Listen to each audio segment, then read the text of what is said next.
Nah, kawan-kawan, untuk soal ini, informasi satu soal kita bisa gunakan. Di sini ada dua soal yang menyertainya. Kita cek, oh ya benar ada dua soal untuk soal nomor 6 sama nomor 7. Di mana di sini ada suatu seleksi untuk tim bola basket putra. Kondisinya adalah dengan cara mengukur tinggi badan. Nah, yang pertama adalah Anton lebih tinggi daripada Wawan. Mungkin ini bisa kita mainkan dengan lambang atau apapun untuk mengolah informasi itu bahwa Anton itu lebih tinggi daripada Wawan bisa kita tuliskan. Lalu tinggi Charles dan Ferry itu sama nih, sama dengan. Berarti dari sini Charles itu sama dengan tingginya Ferry. Lalu yang berikutnya Eki lebih tinggi daripada Doni, sehingga dari sini kita bisa tuliskan Eki itu lebih tinggi daripada Doni. Nah, hanya ada dua peserta yang tinggi badannya sama. Ya udah itu tok, berarti si Charles sama Ferry tok yang tingginya sama. Nah, dari ketiga informasi ini jelas kita tidak bisa menghubungkan satu sama lain, artinya kondisinya itu bisa macam-macam, mana yang lebih tinggi, mana yang di bawahnya dan sebagainya antara 1 2 3 itu. Nah, kita lihat di sini dari soal pertama yang nomor 6 ada kondisi bahwa jika Charles lebih tinggi daripada Anton. Oke, dari kondisi ini maka Charles itu lebih tinggi daripada Anton. Maka kita bisa lihat bahwa yang bisa kita kaitkan itu adalah kondisi satu dan 2, pernyataan satu dan 2. Dan kita bisa simpulkan secara pasti bahwa Charles di mana dia yang tingginya sama dengan Ferry itu pasti lebih tinggi daripada Anton, maka pasti lebih tinggi daripada Wawan. Sementara si Eki dan Doni ini belum bisa kita taruh di mana dia. Bisa lebih tinggi daripada Charles di sini, atau mungkin lebih tinggi daripada Anton, atau mungkin di bawahnya Anton, atau bahkan di lebih pendek atau tidak lebih tinggi daripada Wawan di paling sendiri rendah. Berarti kondisinya si Eki dan Doni belum bisa kita mainkan. Artinya yang bisa kita simpulkan secara pasti adalah ketika kondisinya seperti ini, maka di sini di mana Ferry lebih sama dengan si Charles dan Charles lebih tinggi daripada Anton, maka Ferry pun akan lebih tinggi daripada Wawan. Jawabannya ada di pilihan jawaban B. Untuk soal nomor 6. Kita ke soal nomor 7. Soal nomor 6 tadi kita abaikan. Berarti soal nomor 6 itu tidak ada kaitan lagi ya. Nah, sekarang ke nomor 7. Wawan lebih tinggi daripada Eki. Kalau Wawan lebih tinggi daripada Eki untuk soal nomor 7 ini, maka yang bisa kita kaitkan adalah kondisi 1 dan 3. Sehingga dari sini ketika Wawan lebih tinggi daripada Eki, maka kondisinya akan seperti ini. Anton urutannya Anton, Wawan, Eki, dan Duni. Urutannya seperti itu. Terus Charles sama Ferry di mana? Bisa di mana-mana. Itu nggak ada, bisa di paling tinggi, bisa sampai paling tidak tinggi, kan gitu. Sehingga dari sini itu masih macam-macam ya. Sehingga dari sini yang bisa kita simpulkan secara pasti adalah Anton pasti lebih tinggi daripada Doni. Gitu. Karena kondisinya pasti seperti ini. Anton lebih tinggi daripada Doni. Oke, itu kawan-kawan. Nah, kawan-kawan, dari informasi ini nomor 8 ada 4 pasang suami istri yang hadir dalam suatu pesta. Nama para suaminya di sini disebutkan adalah ada Amir, Basuki, Cecep, dan Duni. Sementara nama istrinya ini adalah Eli, Fani, Gina, dan Hani. Nah, keterangan-keterangan atau informasi yang diberikan di sini adalah Fani mempunyai kakak perempuan tetapi suaminya adalah anak tunggal. Lalu Eli menikah dengan Doni, Amir adalah adik laki-lakinya Hani, terus yang terakhir adalah dahulu Hani pernah berpacaran dengan Cecep namun akhirnya mereka tidak menikah. Pertanyaannya adalah pasangan istri manakah, suami istri manakah yang bisa terjadi? Artinya kalau kita melihat dari sini mungkin akan lebih enak kalau kita terjemahkan dalam bentuk tabel. Jadi teman-teman kita bikin tabelnya terlebih dahulu. Jadi kalau ini dari si Amir nomor 9 yang muncul, terus Basuki. Oh tak bikin ini aja ya. Lambang aja lah. Nah kita bikin misalan si Amir, Basuki, kita buang lagi Cecep sama Dumi. Nah kemudian istri-istrinya di sini adalah siapa nih istrinya adalah Eli. Nah, ini ada Eli, Fani, Gani, dan Hani. Oke, siap. Sekarang kita cek di situ tak bikin kolom kotak-kotak gini biar nanti bisa kita pasangkan. Pertama adalah mungkin dari informasi yang bisa kita tentukan dengan secara pasti. Nomor pertama adalah gini, Eli menikah dengan Duni. Jelas berarti di sini Eli menikah dengan Duni. Kita kasih tanda silang. Kita centang berarti di sini tak strip. Oke, itu berarti pasangan yang pertama. Terus Amir adalah dengan Gani. Berarti dari sini si Amir itu nggak mungkin dengan Hani, kan? Nah, tak coret tuh. Lalu ini ada informasi berikutnya adalah Hani pernah berpacaran dengan Cecep nih. Berarti dia tidak mungkin dengan Cecep. Berarti kita strip lagi dengan Cecep. Oke. Nah, kita mainkan lagi. Berarti dari sini adalah artinya gini. eh, kolomnya si dari bentuk ini aja ya, dari tabel-tabel ini, dari kolomnya si Doni itu kita sudah bisa apa namanya mengurutkan bahwa karena Doni sudah sama Eli, berarti kan nggak mungkin dengan Fani, Gani, atau Nani. Dari situ berarti bisa kita hilangkan ini, kita strip itu. Dengan kondisi seperti ini, artinya kelihatan bahwa si siapa ini, Hani, itu adalah dengan si Basuki. Artinya di sini adalah pasti dia ada pasangan di situ. Sudah ada belum di situ? Oh, belum. Nah, jelas ini salah ya. Nah, ini salah nih dengan Caca berarti nggak mungkin. Ini Basuki dengan Gani juga nggak mungkin bisa kita coret sih. Eli dengan ini juga salah nih. Eli kan dengan si Doni. Nah, terus Cecep dengan Fani. Nah, ini antara dua nih, pilihan pilihan D atau pilihan C. Kemudian kita lihat nih, Fani itu mempunyai kakak perempuan, tetapi suaminya adalah anak tunggal. Kita cek anak tunggal. Sementara ada informasi yang bisa kita ambil kesimpulan bahwa dia bukan anak tunggal adalah Amir. Karena Amir punya kakak, sehingga Amir bukan anak tunggal. Artinya, ketika Amir bukan anak tunggal, maka dia bukan suaminya Fani. Otomatis dia adalah suaminya si Gani. Kita centang di situ. Ya di sini kelihatan bahwa ini tak hore, sehingga jelas bahwa kita bisa simpulkan bahwa ini tak kasih warna hijau ya, yang belum adalah yang di sini.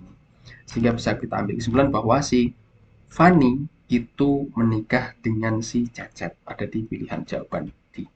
Gitu teman-teman.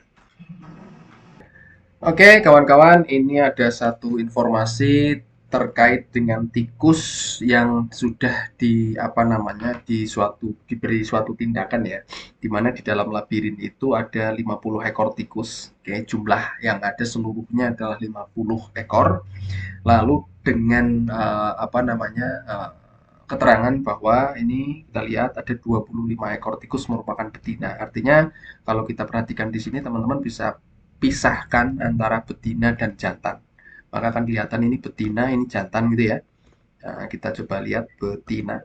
Berarti ada 25 ekor, ini jantannya berarti 25 ekor misalnya. Nah, lalu kita lihat nih, informasi berikutnya adalah 25 ekor sudah dilatih. Kita nggak tahu yang dilatih 25 ekor itu yang mana. Betina semua, jantan semua, atau campuran. Belum tahu. Berarti kita belum bisa memutuskan untuk mencari atau membuat denahnya.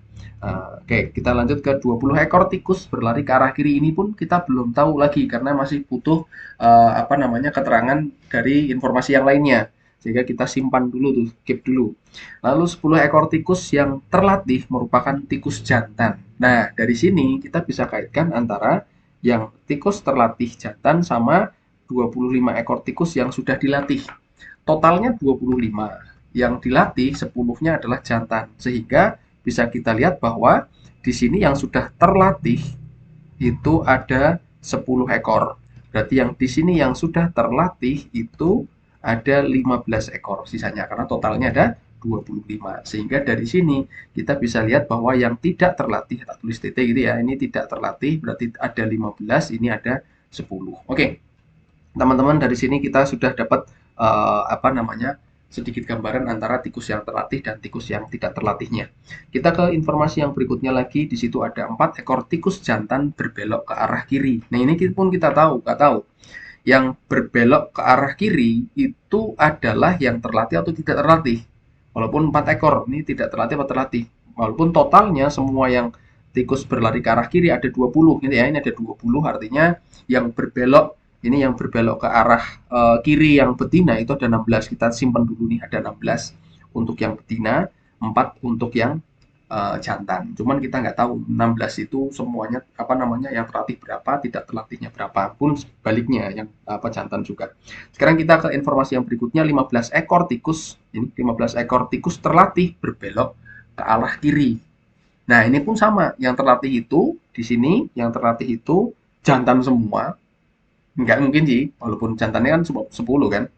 Atau betina semua. Nah, yang terlatih itu betina semua atau antara duanya. Antara ada betina atau jantan, kita nggak tahu jumlahnya juga. Nah, kita ke informasi yang berikutnya yang pasti dulu. 3 ekor tikus jantan terlatih belok ke arah kiri. Tikus jantan terlatih. Oke, di sini ada tikus jantan terlatih. Sehingga dari sini kita bisa lihat bahwa tikus jantan terlatih itu ada berbelok ke arah ini. Ini belok kiri ya. Belok kiri berarti ada 3. Yang tidak berbelok ke arah kiri berarti ada 7. Kita kembali ke informasi yang di sini nih. Yang tikus jantan berbelok ke arah kiri ada 4. Di sini sudah ada 3 berbelok ke arah kiri. Artinya yang berbelok ke arah kiri dan tidak terlatih itu ada 1 ekor tikus jantan. Sehingga yang tidak belok ke arah kiri itu ada 14 sisanya. Oke, sekarang kita mainkan lagi informasi yang lainnya. Nah, di sini ada 4 ekor tikus terlatih berbelok ke arah kiri ya. Ini 15 ekor tikus terlatih berbelok ke arah kiri. Nah, yang terlatih berbelok ke arah kiri baru 3. Totalnya adalah 15. Artinya yang betina ini bisa kita pisahkan bahwa yang terlatih dan berbelok ke arah kiri itu ada 12 agar jumlahnya jadi 15. Sehingga sini tinggal sisanya aja yang tidak berbelok ke arah 3, berarti yang terlatih tidak terlatihnya itu kelihatan. Nah, sekarang kita lihat yang tidak terlatih. Oke, yang berbelok ke arah ini nih.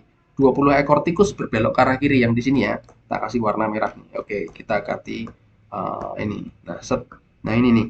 20 ekor tikus berbelok ke arah kiri. Totalnya ada 20. Di sini sudah ada berapa? 12, 3 sama 1. Oke, 12, 3 dan 1. Berarti ada berapa? 16. Artinya yang berbelok ke arah kiri kekurangannya itu tinggal 4. Sehingga yang di sini yang tidak berbelok ke kiri dan tidak terlatih tikus betina itu ada 6. Oke, teman-teman di sini sudah punya datanya semua. Tinggal kita ke pertanyaan. Pertanyaannya adalah banyak tikus betina yang tidak terlatih.